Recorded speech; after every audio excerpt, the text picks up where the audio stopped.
O vídeo de hoje é sobre um culto, uma seita, talvez uma lenda, um esquema financeiro, um grupo absurdo e misterioso e tenso que tem ligações com a CIA. Então se preparem e bem-vindos a mais um vídeo do canal. Se você gosta de conteúdo assustador, bizarro e misterioso, você está no lugar certo. Toda semana tem pelo menos 3 vídeos longos, todo dia tem vídeo curto, então tem muito conteúdo pra vocês. Se você gosta desse tipo de conteúdo, não esquece de se inscrever no canal, ativar o sininho, comentar outros temas que vocês querem ver nos vídeos. As fontes e os créditos estão sempre na descrição. Eu vou contar uma curiosidade pra vocês. Toda vez que eu vou gravar, eu falo pra Arya. Falo, Arya, vamos gravar agora? E, gente, ela não tá aparecendo, mas ela fica deitadinha aqui do meu lado. É muito fofa. Vou mostrar, peraí. Opa! Olha aqui. Ela tá aqui, deitada pra acompanhar a gravação. Então assim, mesmo se vocês não estão vendo ela, sintam que ela tá aqui apresentando também. No vídeo de hoje, tenho que deixar o alerta de gatilho. Todos os vídeos têm, mas a gente vai falar de várias coisas polêmicas. Então, tomem cuidado. E como sempre, sem mais enrolação, bora pra história.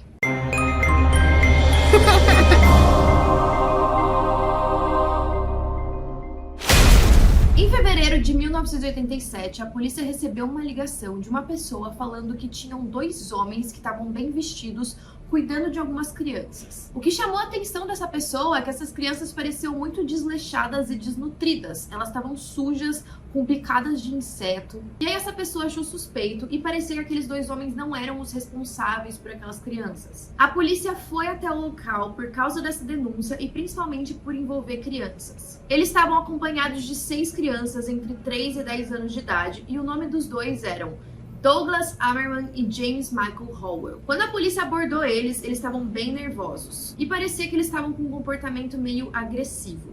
Como a situação toda era suspeita, principalmente porque atrás desse grupo tinha uma Kombi com várias coisas bizarras, os 2 foram detidos pela polícia. Eles alegaram que eles eram professores das crianças e que eles estavam levando eles para uma escola para estudantes prodígios que ficava no México. Só que dentro daquela Kombi, caminhonete, tinham os seguintes itens: preservativos e fotos de crianças sem roupa, vários laptops e outros objetos que eram muito caros e difíceis de obter naquela época, nos anos 80. E aí tinha uma foto em específico que parecia que aquelas pessoas da foto estavam praticando algum culto ou ritual de magia negra. E aí, quando eles questionaram onde estavam os pais das crianças, os homens meio que ficaram quietos, eles foram evasivos com as respostas, então a polícia sentiu que tinha algo errado ali. Todas as crianças foram levadas para fazer testes psicológicos e clínicos e ficou muito claro que elas estavam de fato desnutridas e que algumas delas tinham sofrido agressões sexuais. Algumas também tinham marcas de mordida pelo corpo que indicavam que tinha sido provocada por um adulto. E o mais bizarro é que parecia que nenhuma daquelas crianças conseguiam identificar objetos comuns que a gente usa no dia a dia, tipo um rádio, uma televisão. Parecia que elas estavam aquele tempo todo, desde que elas nasceram, confinadas em algum lugar que não tinha acesso à tecnologia. Elas não conheciam nem banheiro, escova de dente, então jamais. A polícia concentrou as entrevistas nas 2 crianças mais velhas, a Mary e o Max. Isso porque os outros eram muito novos para conseguir se comunicar claramente. E a Mary foi a que deu mais informações. Ela disse que eles faziam as necessidades deles num bosque perto da casa onde eles moravam, por isso que elas não sabiam que era um banheiro. Quando perguntaram para ela cadê os pais dela, ela disse que ela não sabia que aqueles eram os professores dela. Já o Douglas e o James decidiram falar mais agora com uma certa pressão da polícia e disseram que essas crianças tinham sido abandonadas pelos pais. E aí a Mary contou umas histórias meio estranhas. Ela falou que o Douglas e o James costumavam a fazer elas jogarem jogos em troca de recompensas. Eles também tinham outros professores nesse instituto e tinha o chefe de todos eles chamado The Game Caller, ou seja, como se fosse a pessoa que dá as regras do jogo. Ela também relatou ter visto mulheres do culto sem as roupas, mas que ela também acreditava que aquilo fazia parte do jogo. Ela negou qualquer tipo de abuso sexual, mas ao mesmo tempo ficou muito inquieta. Outra coisa que eles alegaram é que eles não eram permitidos de dormir dentro da casa, eles tinham que dormir do lado de fora. E isso explicava por que eles estavam cheios de picadas de mosquitos, estavam sujos, sem nunca ter visto um banho na vida. E aí os policiais ficaram completamente chocados com aquela história, eles não sabiam o que fazer com as crianças, o que era essa história de jogo. E aí um dos investigadores decidiu entrar em contato com o departamento de polícia de Washington. Ele lembrou que o departamento de polícia de lá estava investigando um caso meio que parecido. E aí quando ele ligou para contar essa história, o cara falou: "Você não vai acreditar, a gente estava olhando isso agora." Eles descobriram que eles tinham um caso muito maior do que eles imaginaram. Já tinha uma propriedade que eles achavam suspeita e que eles estavam pensando em investigar. E agora, com essa história dos homens e das crianças, aí sim eles foram. Tinha um rancho com atividades suspeitas, relacionadas a um tal de culto. Nesse tal rancho foram encontradas mais fotos, agora de crianças com cabras sendo sacrificadas. Essas fotos mostravam tanto crianças quanto adultos vestidos com túnicas e matando essas cabras dentro de uma floresta.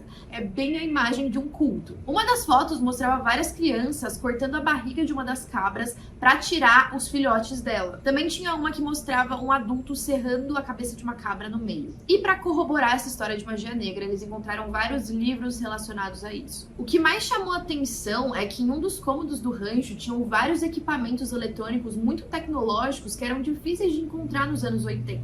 E não fazia sentido, já que as crianças nunca nem tinham visto aquilo. Também tinha um telegrama que alguém mandou avisando os membros do culto que eles deveriam sair daquele rancho porque a polícia estava a caminho. Então ficou muito claro naquele momento que tinha gente grande sabendo de informações de dentro da polícia e repassando para o culto para eles tomarem cuidado. E aí que a polícia ficou mais perdida. Quem era a pessoa ali dentro que estava repassando informações? A partir disso, eles começaram a investigar várias organizações religiosas ao redor do mundo. Várias fazendas, ranchos e sítios que pertenciam a essa comunidade foram investigados. E elas foram localizadas ao redor do mundo mesmo. Tipo, na Inglaterra, Estados Unidos, Alemanha, Japão, Malásia, África, Hong Kong, até na Costa Rica. Em uma delas, que ficava na Virgínia, nos Estados Unidos, eles registraram gaiolas que, de acordo com os investigadores, eram feitas para manter as crianças dentro. Um dos oficiais da polícia que trabalhava no caso chegou a pensar que as crianças não tinham sido sequestradas, mas sim entregues por livre e espontânea vontade pelos pais, como se fosse um ritual de iniciação para esse culto. Durante a investigação, também foram encontradas dezenas de anotações, nomes e endereços de famílias que possuíam mães solteiras com filhos, pais solteiros com filhos ou parentes de crianças que trabalhavam fora e deixavam seus filhos sozinhos em casa. Ou seja, isso era bem suspeito. Será que era um esquema para capturar essas crianças? E aí, ao longo dessa investigação, o que foi ficando mais doido é que vários policiais que participavam começaram a receber ligações de ameaças dizendo para eles abandonarem o caso ou eles e a família deles iriam sofrer com isso. Ou seja, todo mundo que estava envolvido percebeu que eles estavam lidando com algo gigante. Devia ter muita gente poderosa e com muito dinheiro atuando por trás.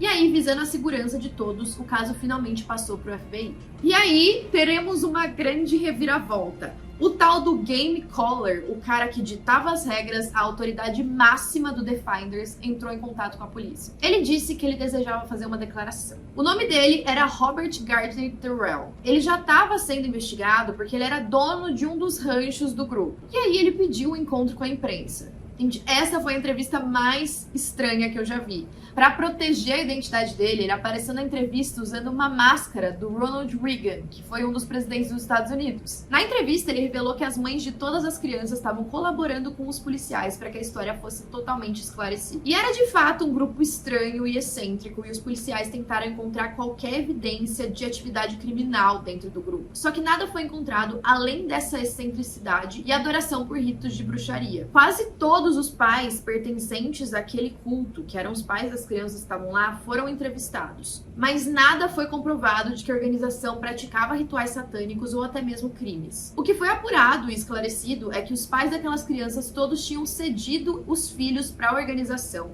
e que aquelas cabras mortas não era nada mais do que uma atividade de caça comum. E aí o fato das crianças cortarem a cabeça delas e retirar os filhotes de dentro era para aprender sobrevivência. Isso caso elas ficassem sem a proteção de algum adulto em algum momento. E aí eles foram questionados sobre as pessoas sem roupa e todo esse tipo de coisa, mas todos eles disseram que era algo muito comum, que eles estavam acostumados.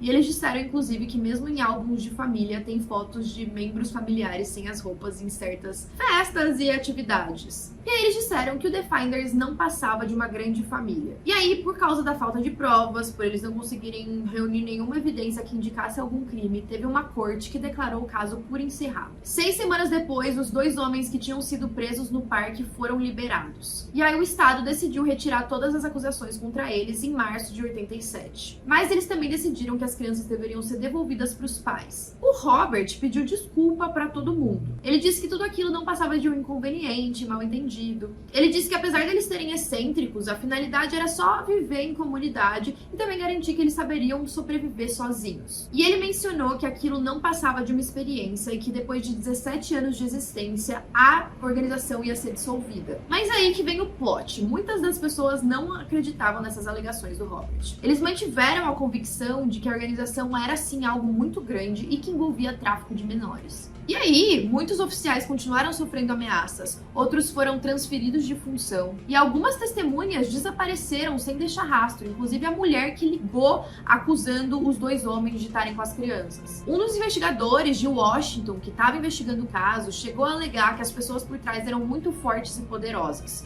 que certamente elas sairiam impunes porque provavelmente estavam em um alto escalão. E aí, em 1993, um ex-policial chamado Skip Clements apresentou algumas evidências preocupantes que fizeram com que o caso fosse reaberto. Isso porque ele disse que a preocupação principal era que o Defenders era relacionado com a CIA. No relatório que ele apresentou, ele tem evidências que demonstram que toda a investigação realizada no final dos anos 80 foi corrompida e o julgamento foi forçado a ser encerrado. Tudo isso por pressão da CIA. A princípio, ninguém deu muita importância para esse cara, porque o caso já tinha sido encerrado há 6 anos. Alguns policiais e jornalistas até continuaram uma investigação ali por conta própria, mas não deu em nada. Mas aí ele insistiu, apresentou o relatório dele para advogados muito influentes dos Estados Unidos e também para o Departamento de Justiça. E aí a corte foi finalmente forçada a reabrir as investigações. Eles descobriram que o grupo Defenders, na verdade, era só uma fachada para um grupo de treinamento que a CIA estava criando. A preocupação maior dos investigadores era qual a proporção dessa descoberta. Ao que tudo indicava, eles teriam começado a se organizar entre as décadas de 60 e 80. Antes deles começarem a se estabelecer em fazendas e ranchos e outras propriedades assim, eles teriam arrecadado milhões de dólares em conexão com agências de segurança dos Estados Unidos. O fundador seria um homem chamado Demarion Petty, um homem que já tinha trabalhado para as Forças Armadas Americanas. Ele também trabalhou pelo governo, estudou filosofia, psicologia, todo tipo de ciência comportamental, e ele usava isso no trabalho. Ele também se especializou em manipulação e controle do pensamento humano. Ele era um tipo de espião perfeito, porque ele já tinha trabalhado em todo tipo de profissão que vocês podem imaginar, garçom, jardineiro, ele estava o tempo todo observando as pessoas. Com o apoio da CIA, ele teria formado um grupo hippie com o objetivo de influenciar pessoas. Nesse grupo, as pessoas usavam muitas drogas alucinógenas. Isso fazia com que elas fossem mais fáceis de manipular. E vocês sabem que já tem vídeo aqui no canal, inclusive, falando do MKUltra, que foi um projeto sério da CIA que usava LSD. O grupo foi crescendo cada vez mais, mas não eram pessoas aleatórias. Normalmente eram pessoas prodígios, que já apresentavam algum talento natural. A grande maioria dessas pessoas tinha uma conta bancária bem atrativa. Em algum momento, a CIA perdeu interesse em financiar esse grupo, mas o Petty queria continuar. Ele queria ver até onde ele conseguiria ir e propor um estilo de vida novo para essas pessoas. Então agora eles viveriam em uma comunidade. Todo mundo era filho de todo mundo, não tinha essa de uma família separada, eram todos uma grande família. E aí dizem que o Petty faria qualquer coisa a pedido dos membros do grupo para manter esse grupo funcionando. Até pedidos absurdos, como tráfico de menores, canibalismo, todo tipo de coisa.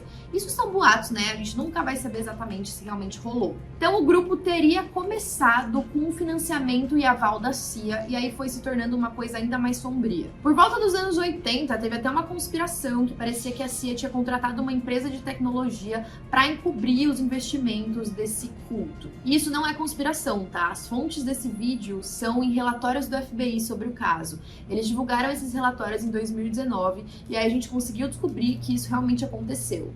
Um novo julgamento foi realizado em 1995. E aí vários membros do grupo testemunharam e várias das propriedades que eles usavam para manter o culto funcionando foram desapropriadas. Ou seja, elas foram tiradas dos donos delas. E aí é muito bizarro porque esses documentos públicos que a gente pode acessar informações sobre o Defenders, muitos foram censurados ou até ocultados. O que a gente sabe é que nenhum dos acusados do culto foram o Demarion Petty, que teria sido o fundador, ou o Robert, que foi o cara que apareceu com a máscara, mas sim outras pessoas que muitos consideram só como bodes expiatórios. O que ficou claro para o público depois de toda essa história é que devem existir sim outros grupos que são usados para experimentos sociais, como foi o caso do MKUltra até hoje. Ou seja, a conclusão que a gente pode ter desse caso é que as crianças foram devolvidas para os pais de verdade e que, em teoria, o grupo foi desmembrado, mas eles não foram acusados de nenhum crime, nada foi muito comprovado, não tem tantas evidências, além do que a gente tem nos relatórios do FBI.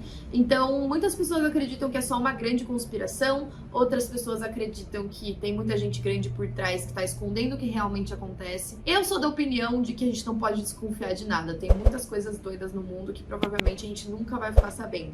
Mas comentem aí o que vocês acham e até a próxima.